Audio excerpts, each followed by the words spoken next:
Баршаңызға сәлем. Бүгін сіздермен құрамы өте қарапайым, үгіліп тұратын рогаликки дайындаймыз.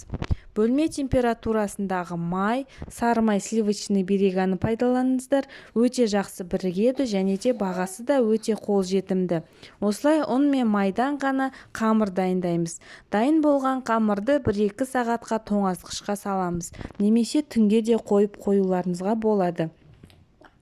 Дайын болған қамырымызды осылай 4 бөлікке бөліп аламыз да, бір бөлігін жұқалау етіп жайып, диаметрі 22 сантиметр болатын кольцо болмаса тарелкамен осылай кесеміз. Содан соң 8 бөлікке бөлеміз. Ортасына мен депс сгущенкасын пайдаландым. Сыртқа шығып ағып кетпейді, сондықтан осы сгущенканы пайдалануға кеңес беремін.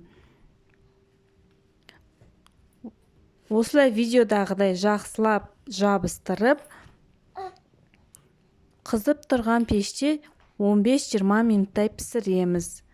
Рогаликкиіміз өте жұмсақ үгітіліп тұрады, шайға өте керемет. Шайларыңыз тәтті болсын. Сіздермен болған Салтанат.